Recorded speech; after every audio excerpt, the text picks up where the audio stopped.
everybody.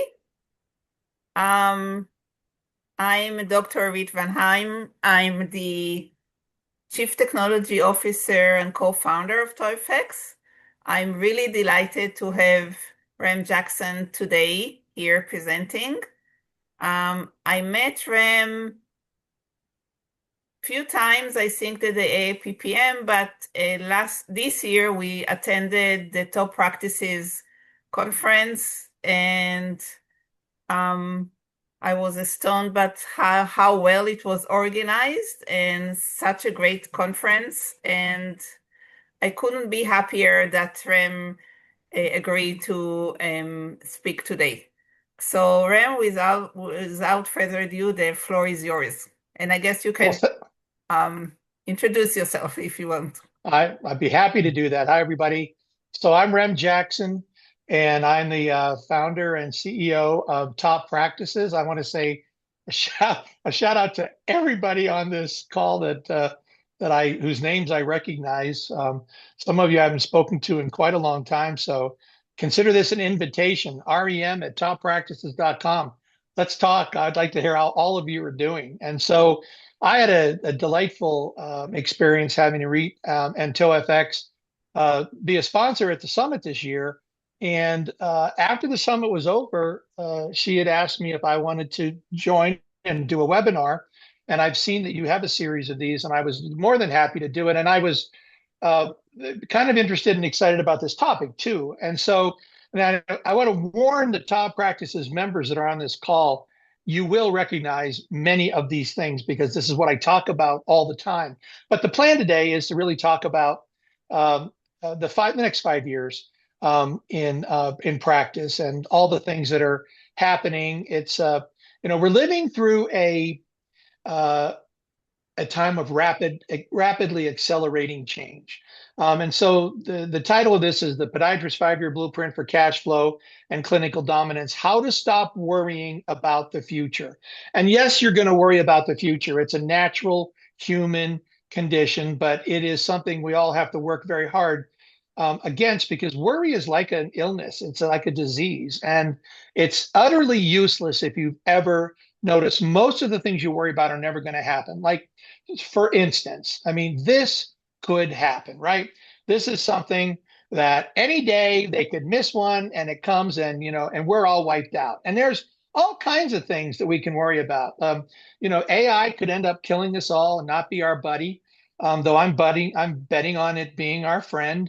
Nuclear war is always a who knows about that. Podiatry could sunset actually as a profession for lack of new students.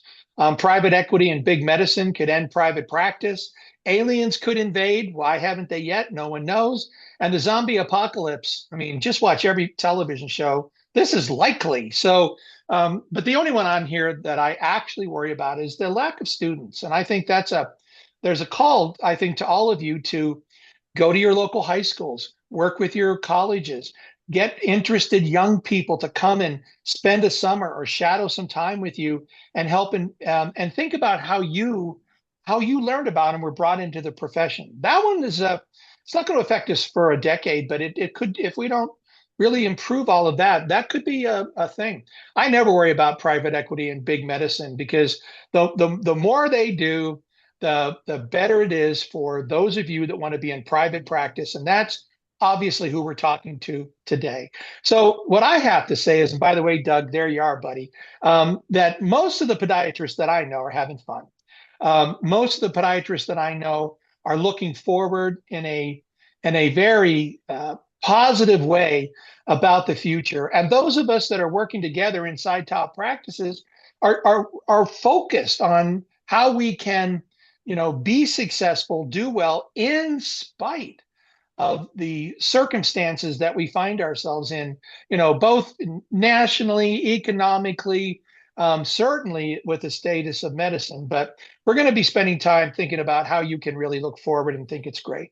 But most of you have that thing that's bugging you that you wake up at 3:30 in the morning and it's what your mind's racing about, this big obstacle that's in the way. And what I want to say is Ryan Holiday wrote a tremendous book called The Obstacle is the Way. If you don't have it, pick it up, and read it, because that problem that's bothering you right now, the solution to that, you lean in hard, you work with other people, you work with consultants, you work with anyone that can help you to get past that problem. That's your way forward, instead of avoiding it, or avoiding, or just obsessing over it and worrying. Go over it, under it, around it, sideways, blow it up. And if you can't do that, then start another road and go another way. So whatever it is that you're thinking about, yeah, as I go through this, and you go, yeah, but Rem, but it's different here. And just recognize that's inside you. You can solve everything that you've got, because everything is mindset. And I spend an inordinate amount of time focusing on the mindset of the doctors that I coach, because we can teach you everything with marketing and management, but this is the part that makes all the difference. And I'll address this again really at the end. And so here's my favorite quote: "In times of change, the learners will inherit the earth, while the knowers remain beautifully prepared for a world that no longer exists," by Eric Hoffer. I mean, we are in change. And so we have to be thinking very flexibly, very innovatively, very fluidly about where we're headed. Also, another quote that I love to share, by Dale Carnegie, who wrote How to Win Friends and Influence People 100 years ago. "Any fool can criticize, condemn, and complain, and most fools do. And when you talk to many of your colleagues, this is what they want to talk about. If you talk to anybody about the state of stuff in our country, this is what they want to talk about. I don't want to live there. The land of Rem is a very nice place, because I don't spend any time there. I spend my time thinking about this." So first and foremost, to move forward really well in the next 5 years, you're going to have to embrace innovation. You really have to start thinking about and getting involved in any way that you possibly can these artificial intelligence tools that we're using. Here's a wonderful book I recommend, by a author, Kai-Fu Lee. He's a Chinese fellow. I was on television with him in Singapore in 1999, and he was an AI expert back then. And I've followed his career. He had a big career with Google. Now he has a global private equity fund that is very much involved in AI. But he wrote a really good book called AI 2041 in 2021, which is, people always ask him, he says, how's AI going to change our life in 20 years? And he says it's hard to answer that, because in relation to what? So what he did was, he wrote, along with this other author, 10 short stories that are fiction science. They're not science fiction, they're fiction science. So they're fiction using only science that's available today. And then at the end, Dr. Lee goes through and actually explains what he's talking about with this. It's fascinating if you want to get a sense for what's coming, because he says everybody always wants to say, is it going to be Terminator and all that? And he's very bullish on the fact that's not anything that we're going to experience. He doesn't say it couldn't happen, but highly unlikely. But the things we need to look at now, and I want to say, especially in your profession, in podiatry, AI is your friend. If you're a radiologist, he even talks about that in this book. You've got to be thinking about this, because AI is off, there's going to be a real revolution in that. Even though I think even more, it sounds like you need these radiologists to read what AI is doing, because maybe it's not real, but they're finding things. It's pretty cool. Not in podiatry, but the AI could never replace you and what you do. You're hands-on. You're right there with the all the things that you need. I think it was Kai-Fu Lee that also said, what it's going to do is going to take away all of the difficulties and allow you to just be a compassionate, good doctor. So, but lean into it. If you're not using any of these large language models yet, like Gemini or ChatGPT, do it. Just do it to get used to it and get going. Because I predict by this time, and this is not because I'm smart, it's because it's an obvious thing. By this time next year, 100% of you will be using AI scribing. It's that close. It's here. In fact, many of my doctors do it now, but it's going to become very routine. There'll still be a lot of people that don't want to do it. There always is, but this is something that is going to save you time, make you more accurate, get your billing in quicker. So AI scribes. Another one that I'm now seeing and people are beginning to use are AI receptionists. These are receptionists that can handle 1,000 calls in 100 languages, 24/7. And these conversational AI receptionists, I talked to one a fellow that's has one and is working at it now. A lot of times you get in this with dentistry because they're always like ahead of all this kind of stuff. And I asked him, how many times does somebody say, by the way, are you a robot or are you not a human? And he said it is a incredibly small percentage. And of course, instantly it says, yes, I am. I'm a conversational AI assistant. But lean into these things. We've had some things happen in our membership where several of our doctors have used these tools to do analysis on their practices. One doctor had a $250,000 swing because there was a problem and it was driving him nuts. And he worked really closely with ChatGPT 5 and identified that he had this rescheduling problem that was costing him 20 grand a month. Solved the problem, and it's an instant swing. So, I mean, this is a chance for you to like solve problems that are not readily available to us because we can't manage the data. This is coming. Um, in fact, he's actually building his own tools, which is something you can do with this. And the one that I'm waiting for, and I haven't heard anybody really do this yet, but AI scheduling. Wouldn't it be cool if AI could optimize your schedule? Because I've been trying to find the perfect podiatry schedule for the last 10 years, and I've been completely defeated by that because you're all different.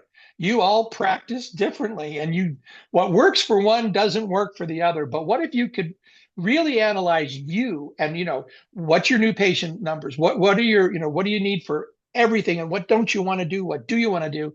And you could really optimize your schedule. That's coming, but nobody has pulled it off in my experience. By the way, if any of you have done this, would you just email me at rem@toppractices.com or put it in something in here because I'd love to know about it. But this is the first thing. Lean into this and let it help you. When they first introduced electronic medical records, they're like, it's going to save you time. It's going to be wonderful. And that was a complete falsehood. They didn't know it at the time. I don't think they were trying, but it's been such a disappointment.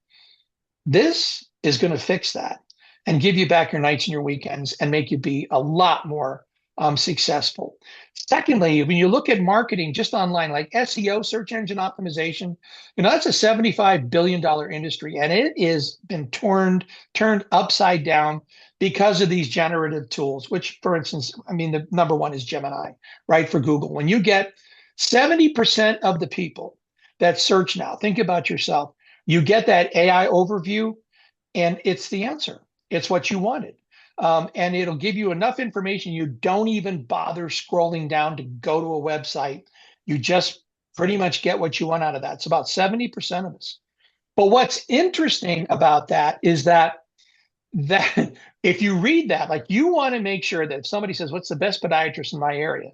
That Gemini in the AI overview from Google says, well, many people go to, Dr. Peter Wishney because of the following reasons. They say this and that. And if you look at this now, it's doing it, but where's it pulling it from? It's pulling it from the internet, from your own content, from your own blogs, from your own social media, your own 5-star reviews and testimonials. And so as we move forward here, you want to obsess. You and your staff have to be obsessed with getting 5-star reviews every day if you can, certainly weekly, because this is what's feeding all of that. And by the way, those generative tools will also say several people said they have problems with this. Your negatives will show up in there too. So just overwhelm the negatives because you're going to get negative reviews because you're alive. I mean, that's just the way it is. People are crazy, right? God is great, beer is good, and people are crazy, and they're going to be crazy. But overwhelm it with us 5-star reviews. It'll help you enormously. And then I want to talk about the second point tonight. After leaning into these technology tools is cash modalities. Now this is Dr. Joel Foster, who did the extreme. He went cold turkey 2.5 years ago and jumped off of every single payer plan that there is. It went 100% direct care. Now, I am not under any circumstances telling anybody on this call this should be a goal. It might be a goal. It's a great goal. I'd love to help you accomplish that goal, but that's not the goal of 99% of my doctors. What we want to talk about is, and by the way, you can go see him. He's got a tremendous website that's really optimized well for this whole direct care. They've learned how to market this well. In fact, he and his staff won Marketer of the Year this year at the Top Practices Summit and delivered a outstanding presentation about how they do it. And our mastermind folks can know that they're gonna repeat that for us in December on our mastermind call. So cash modalities. Now I want to give you a little sense for that.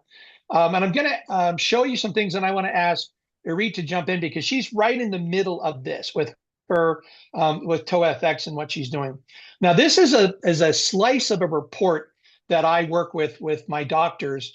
And this is from back in February, but the numbers have held ever since. So this doctor is in the Southwest, and alone with he and his staff, or his small staff, 3 or 4 employees now, is going to collect about $875,000 this year.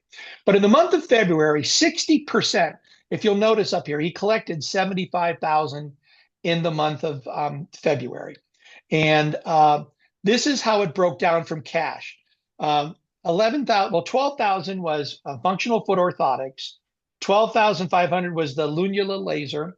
8,900 was a MLS laser. 695 that month was a shockwave. $2,000 in Swift. $1,135 with Tosalin's CBD CBG cream, which if you have not looked at, you need to take a look at that. It works. I gave it to my dad, who had very annoying pain in his leg. He had a polio when he was 7, so he's got a size 7 foot and a size 11 foot, and he sleeps at night now. And this stuff's amazing. If you think CBD doesn't work, sure, but this works. And he did $1,100 in that. EB Medical, and then another $2,300 with the Toslin products, the foot soaks and things like that. That's one example. He's at 60% cash. And by the way, he has no stated objective of becoming direct pay. But if he gets to 80%, he could easily make that jump because you have a corresponding drop in costs. It's pretty big. And he could do it. He hasn't said he wanted to. Most of my doctors are working to try to be, these are bigger. This is just a bigger look at that. They're doing this to try to get to around 50%. And that, I think, is the goal that you should be aspirational for all of you. So that every month, 50% of what you're billing, no, pardon me, not what you're billing, what you're collecting, because you don't bill it, you collect it, is cash. It improves your cash flow dramatically. It helps your patient outcomes improve. It has, and there's just no headaches, right? It's just instant. You don't have to go through any of the gobbledygook, and it will help you be more independent and stronger as we move through these next 5 years, where we can only be sure that whatever they do, CMS, the government, and insurance companies, is just going to be even goofier, right? It's a ridiculous system. This is a way to begin to opt out. Here's a practice in the Northeast. This is only the first 6 months of the year at this point, up to 2025. But you can see what they've done in all these MLS, nail laser, orthotics, power steps, retail products, Shockwave and Swift. Their one office had already done, and they've got these subscription programs that are really tremendous. It's done about, in the first 6 months, did 283. They have another office, smaller office, that did 88,000 in cash. They're going to go well over. You can see they're going to go well over 500,000, maybe as much as 600,000 or more in cash, which would represent at their stage right now, I think about 27% of their revenues.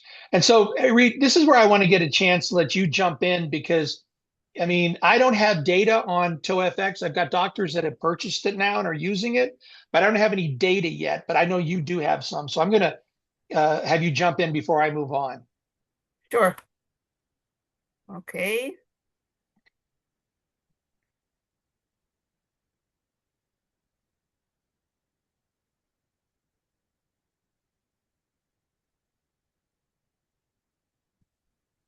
So just for those who do not know TOEFX, so we are a complete business unit end to end for the treatment of onychomycosis. I'm saying that because we started with a photodynamic therapy. We have developed a light therapy, very effective for onychomycosis, but also now we offer diagnostics, maintenance, and also we are working on AI tool for um, nail diagnostics, mainly for patients. So it's very cool. Just about me. Again, for those who do not know me and wondering what brought me to this glamorous world of toenail fungus, um, most things in life, it's by accident, a good accident. I'm have a PhD in toxicology and pharmacology, and about 15 years ago, I worked for the government and I didn't want to stay there. And I started a company. And then I realized that there is a huge problem for something that works for onychomycosis. And I'm really good in combining things from other modalities. I'm a chemist also. So I started TOEFX around more than 15 years ago. And now we are growing. So I have a business partner. She's a physicist, and together we manage the company. So this is the bride. It's not a laser. It's a very strong light. It's combine two wavelengths, 660 nanometers, and blue, which is 410. And what's unique about that it's combined with a formula that adheres predominantly to the infection, stain it blue, and withdraw the energy of the light straight into the fungus without doing anything to normal cells. It requires only 5 minutes of your time, mainly for debridement of the nail. The rest, a assistant in your clinic can do it. It's super, super easy. We also provide all the protocol, all the training, all the marketing materials, everything that you need. Um, just TOEFX is very good for patients that don't want to, because some patients read about the potential side effects of terbinafine and they really don't want to take it.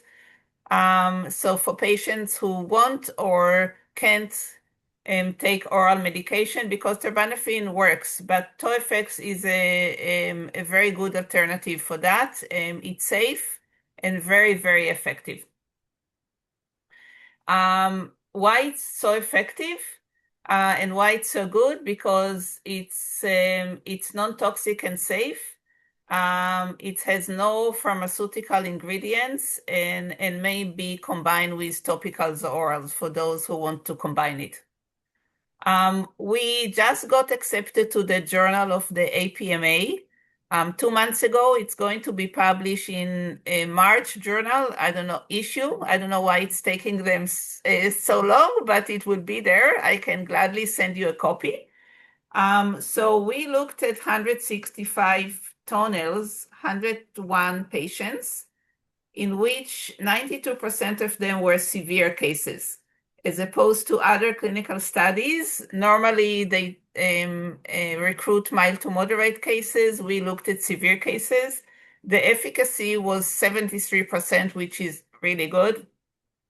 It's 100% selective because the blue adheres to the infection, and it requires only 5 minutes of your time. Just a little bit, sorry that it's a big jump, Rem, from what you were talking about. So I hope it's contribute to a good mindset. Sure. So you need three components. The first one is the blue dye. The second one is a light, and the third one is free oxygen. For this, nobody needs to pay for now. And when they all meet, the three of them, it creates ROS, reactive oxygen species, and it's super good in killing the fungus or other microbes by destroying the fungus wall. So it basically oxidizes the membrane. Here you can see how nicely, so this is a honeycomb infected nail, and this is 2 weeks later, so you can see how the blue stain predominantly the infection, where the rest of the nail plate washes out. So it's pretty nice to see where the infection is, and it withdraws the energy of the light in. You can even use in combination with TOFX other modalities. And also it's super nice for patients because they actually see the progress because of the blue. It's really easy for them to see a new growth coming in. Um, okay, this is a complicated slide, but basically it's super cool because the photosensitizer um, um, targets specifically the fungus, and also it charged positively and the fungus negatively, so they attract to each other. So it's a super amazing combination between a liquid and a light. Um, So this is a little bit about the study. Here you can see some before and after. So before, um, 3 columns of before and then the after. The blue here, it just traces. It's not infection. It just likes to adhere to the crevices. So you can see this is after 6 months. You can see some of the cases are severe, especially here. You can see total dystrophic nail, and this is how it looks after 6 months. The protocol is super easy. You prepare the toe by debridement, paint the serum, wait a couple of minutes, and then the patient sit under the light and go home. They need to come bi-weekly, every 2 weeks for about 10 times. This is how it normally looks like. So again, infected nail, and this is how it looks after 10 sessions. So a new nail came in.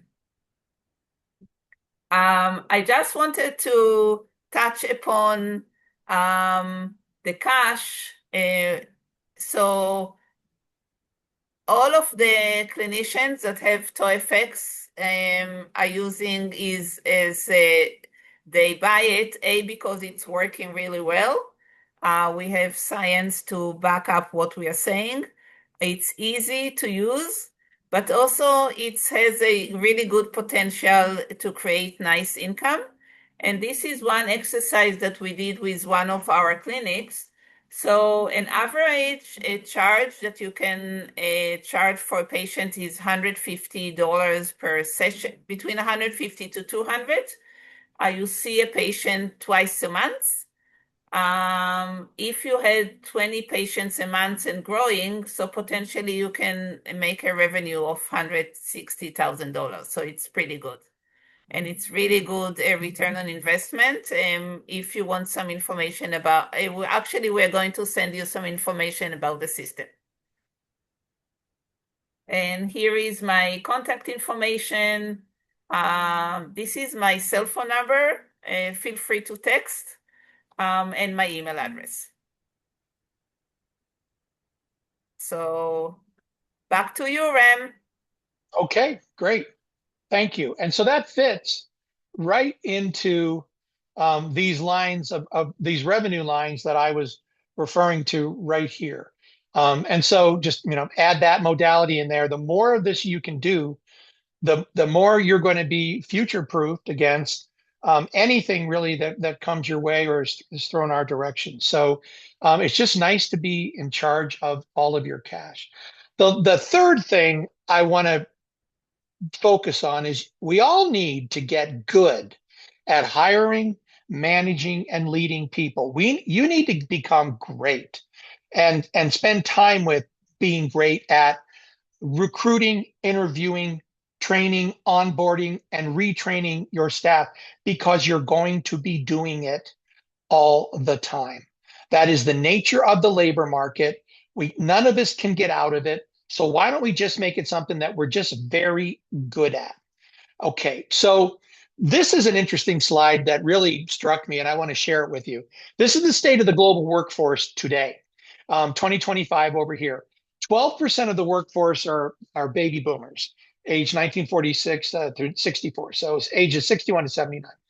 In 10 years, baby boomers will be completely gone from the workforce. Actually, by 10 years, will completely have exited. I mean, there'll be a few hangers on, but mostly baby boomers are out. Gen X right now, your age is 46 to 60. You're 27% of the workforce. You'll be 21 in 10 years. Millennials, largest cohort that we have, 34% now. You'll be 29% in 10 years. The reason this really struck me was I wasn't paying attention, but Gen Zs are 16 to 30 or 20. I think more like I would go with 28, but this one's saying 30. Fine. They're 27% of the workforce today are Generation Z. And I mean, I hear it used to be really popular to millennial bash, right? People are like, oh, millennials, blah, blah, blah. But I kept saying you need to get over that. Well, everybody's over that. Now everybody wants to complain about Gen Z. But look at this. In 10 years, they're going to be 31% of the work. These are your entry-level employees. These are the people that are will soon be your associate doctors. Um, Gen Alpha, they're only 15 years old now. They'll be 20% of the workforce in 10 years. 50% of the workforce will be Gen Z and Gen Alpha in 10 years. So my point in all of this is get over all the complaining and get started on the understanding and really working with these younger people because they bring an enormous their resources to us. We just have to recognize they're really different than we are. And I did a presentation at the APPM with Tina Del Bono, who's on here. Hi, Tina. And she was talking about, and we're going to redo this in January in our Top Practices Mastermind group, but she was talking about interviewing, how you interview Gen Z. It is very different than how you would interview the previous generations. But I did some really interesting look at this, and I'm going to share you just a small little bit about how to think about this. A friend of mine, Jay Henderson from Real Talent, had sent me a video of these special forces guys, like Navy SEALs that were talking about Gen Z. And I thought, oh, here we go, the usual complaint. They would take a team of Gen Z soldiers over any other group of people. They were excited about them. They're flexible. Their technology skills are ridiculous. They are confident in what they're doing, and they love them. And I thought we should all start to see these young people in this way. And you might as well, because they are you can't get out of this. They're your future. So Gen Zs are born roughly between 97 and 2012. They are true digital natives. Like, for instance, millennials, highly adapted to technology, but every millennial can remember when the first computer came into their house. My kids, my girls are all millennials, and they remember when we brought the first thing home, grandma's weekend out or whatever, we had a computer. What do you do with it? I don't know. But that's not true with Gen Z. They are native. Their brains have been wired differently. And so they prioritize flexibility, purpose, stability, and work-life balance. Their approach to work can sometimes seem counterintuitive to older generations, but by understanding their core values, boomers, Gen X, and millennials can build highly effective teams. I'm just going to share one because I think it's interesting, and it happens to be my cohort, which are boomers. So, baby boomers, again, here we are. Our tendencies are we often value loyalty, long hours as a sign of commitment, hierarchical structure, and face-to-face communication. That is very, very good way of defining boomers. Okay, but then how does a boomer optimize their relationship with Gen Z? So number one, acknowledge boundaries. Gen Z draws a strong line between work and personal life. In fact, in some of the other things, it mentions the fact that they openly talk about the mental health. I mean, and if you talk to a boomer about mental health, they're like, why are you talking to me about this? This is private stuff, right? But for Gen Zs, this is up and out front, and it's totally legitimate, but it's very different. Their desire for work-life balance is not a lack of work ethic. It's a prioritization of mental health and well-being. So what do? Respect their time off and avoid equating late hours to productivity. Just understand there's going to be a line. Now, how do we work with that? But this is the one that got me the most for boomers and Gen Z. So embrace two-way mentorship. So boomers, Gen Z, pardon me, Gen X and millennials possess invaluable institutional knowledge, right? But Gen Z has digital fluency and fresh perspectives.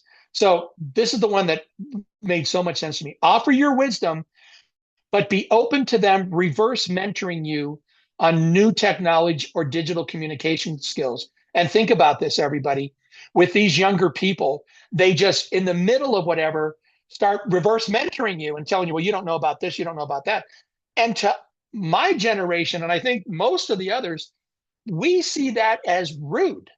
Well, that's rude. What do you mean you're telling me, right? But to them, there's no rudeness intended whatsoever. They're simply looking at us, well, why wouldn't you want to know this? And this will really help you, whatever. So lean into that and understand they're going to reverse mentor us, connect work to purpose. Gen Z needs to understand the why behind the work. And that was a big piece of what Tina was talking about at the APPM about interviewing Gen Zs. You have to connect their work to the purpose. So when delegating tasks, explain the task's impact on the company's mission or larger social good. We have to get good. We have to get great at working with these younger generations. They bring so much to the table, and they were. And by the way, if it's a contest, they're going to win, right? They're going to win because they are 50% of the workforce in 5 years. So Seth Godin, one of my favorite quotes: "Life is about solving interesting problems." So don't wake up in the morning thinking, "I hope I don't have any problems today." I mean, that's why you're here. You're here to solve interesting problems. You get a problem, say, "All right, let's solve this." I mean, this is just a wonderful way to move forward. So everybody here, I know you're not naturally going to be a leader. You don't see yourself that way so often, but you need to do your leadership push-ups over and over and over again. Simon Sinek, great author, he says a team is not a group of people that work together. A team is a group of people that trust each other. Compare that, literally think about your staff. And where are you on that continuum from 1 to 10? Are you a team that's 10? You got each other's backs, you trust each other, you're in there? Or do you have work to do? And my guess is you have work to do. And in the midst of all this, one way to start to free yourself up is to create a list of things. I made one called Things Rem Shouldn't Be Doing. Arik needs to make one. I'm sure she needs to make one because she's an entrepreneur. So she's doing too much herself and she knows it. And we all have to get good at this. She didn't confess that. I just know it because she's a human being and she's running a company. But you need a list of things you shouldn't be doing and start knocking that off and having your team take it over. There's another great book. If you hang out with me, you're going to get book recommendations. So get used to it. This is by Dan Sullivan and Ben Hardy. Who, not how. So the point of this is incredible. What are you trying to accomplish? Do you have who's, people in your life that give you perspective? Do they help you with resources and abilities to go beyond what you could do alone? I literally wish I'd read this book 20 years ago when I started Top Practices. It would have been so helpful to me. But ask yourself this: what are you trying to accomplish? Are you keeping your goals so small to make them easier to accomplish on your own? Could you have a bigger vision for your practice or your company? What are you trying to accomplish? Do you really think you must be the one to put in the blood, sweat, and tears, bearing the whole load to prove your capability? You don't. None of us can handle this. You burn out. If you hit your 40s and you're still doing this, you're going to sometime before age 50, you are going to experience burnout, and that's not good at all. So a better question, instead of how can I accomplish this, is to ask, who can I find that can help me accomplish this every single time? Who can do this? And you're going to have to invest in people. You have to invest in the right people. And the book talks a lot about how to get there. But I love this last point that they made was you absolutely need a who if you're trying to accomplish something new and challenging, unless you're fine not getting the results you want in the near future. That's stark, but it's true. You want to just bumble along, go ahead. Everybody else is, so you'll just run with the pack. But if you want to get way ahead, then really lean into this idea of utilizing your staff, your team, your extended staff of vendors, companies, All these companies that come to the Top Practices Summit have put all these things together, just like Irene does, to help you help your patients and be profitable in the meantime. So really think about the next 5 years getting good at managing, marketing your practice, and just getting great at it, working with other people that can help you. This is from the Bible. A person standing alone can be attacked and defeated, but two can stand back to back and conquer, and three are even better. For a triple braided cord is not easily broken. You need your team, and you need to invest in that group of people.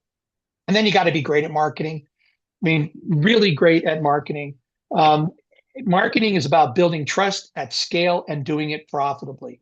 So just, very quickly, your reputation is everything. Those testimonials, those reviews. Warren Buffett, it takes 20 years to build a reputation, 5 minutes to ruin it. If you think about that, you'll do things differently. We see that in the bigger news all the time. And so you have to really take care and nurture that reputation. And what is trust? It's assured reliance in the character, ability, strength, or truth of someone. You want to make sure everyone knows that they can trust you because all of your marketing is so consistent. And building trust one patient at a time is how you do it. Superb customer service. Everybody on this call should be obsessing about the kind of customer service. We like to have a standard at Top Practices, which is legendary customer service. You have to be outstanding at that. Superb customer service and excellent regular patient communication and marketing.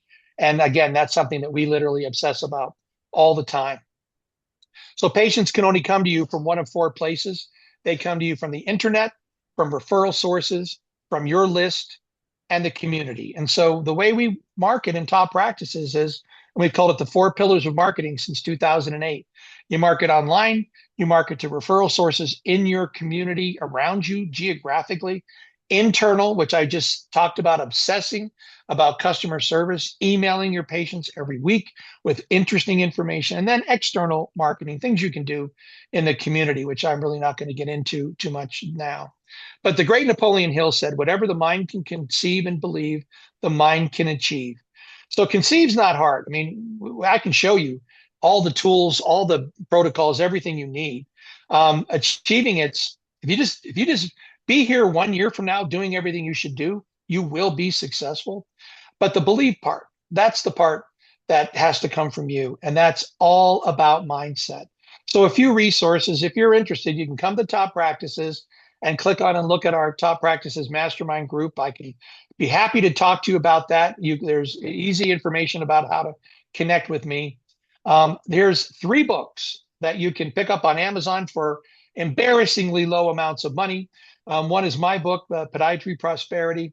The second is by Dr. Peter Wishney, The Podiatry Business Solution. And the third is by Tina Del Buono, Truths from the Trenches, the complete guide to creating a high-performing, inspired medical team.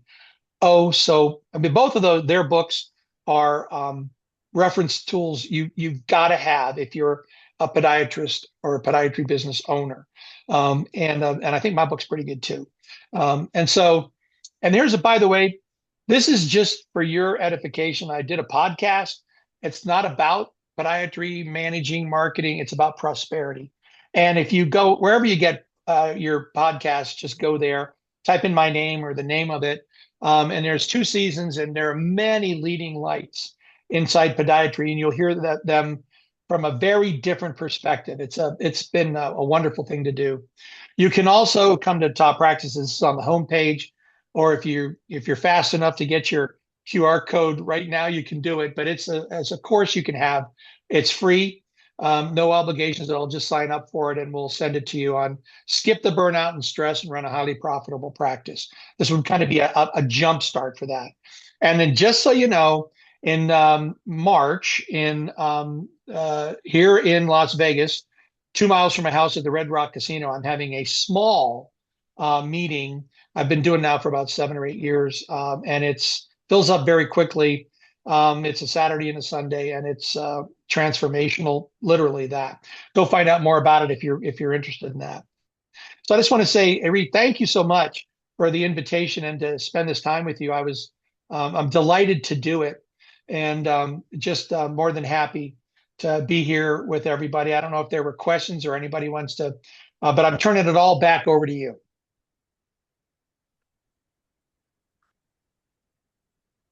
Thanks, Rem. It was really interesting as always. My pleasure.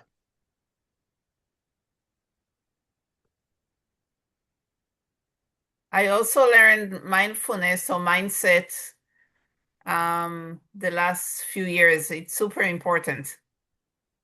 Yeah, I know. And most people look at it as an afterthought or, well, I know I should do that. I think it's the underpinning for everything. And we have always prioritized in top practices. We have a mindset call every month just about that. Because being in business is hard. It's really hard. There's a lot of challenges. Working with other people that are like-minded, like in a mastermind group, whether you were in our group or some other way, it's I'm lucky because my what I do every day reinforces me on the importance of good mindset and in taking care of all that. Every morning I wake up, I smile, and every morning it's a habit, and it's just to remind me of how blessed I really am. And then I spend the day solving interesting problems, and it's a nice way to spend a day. I I do not have the Sunday feeling of dread. I think Sunday, I think, oh, good. Monday morning, I get to talk to people I really like. It's great. Exactly. I feel the same, yes. Yeah, also it's important to understand that fear, right? It's embedded in our brain because of evolution. So it's what we are designed that way just to protect us from predators. Right, right. It's yeah. But I like a definition I heard years ago about fear, FEAR, false events appearing real. Almost everything you worry about never happens. Yes, You know, you exactly. know, your stairs are a psychotic killer. The stairs in your house are a psychotic killer that want to take you down. I mean, the number of people that are injured or killed on stairs every year it's ridiculous. Should be terrified of going up and down the stairs. Right. And yet we're not, right? We're worried about, I mean, all these things, like I said, asteroids. I mean, who knows what. So Exactly. I'm very sharing good. my contact information again because two people asked me what's the I Good. think I yeah, the slide was not long enough. So here it is again. Um, any questions? Someone want to say something? It was super informative. Thank you again. Um, and yeah, we'll be in touch. Great. Well, thanks a lot. Hey, everybody, happy Thanksgiving. Really, really, and give enormous thanks. And when you're with your family, as crazy as they can drive you sometimes, just remember what a Exactly. blessing it is. I And heard to that be, there is a vegetarian turkey also. oh, sure, Go right. figure. Yes. Very good. Oh, I'm in. I'd give it a try. Invite me. just a second. We have great webinar. Oh, good. Um, thanks. Yeah, someone said Andozen. Okay.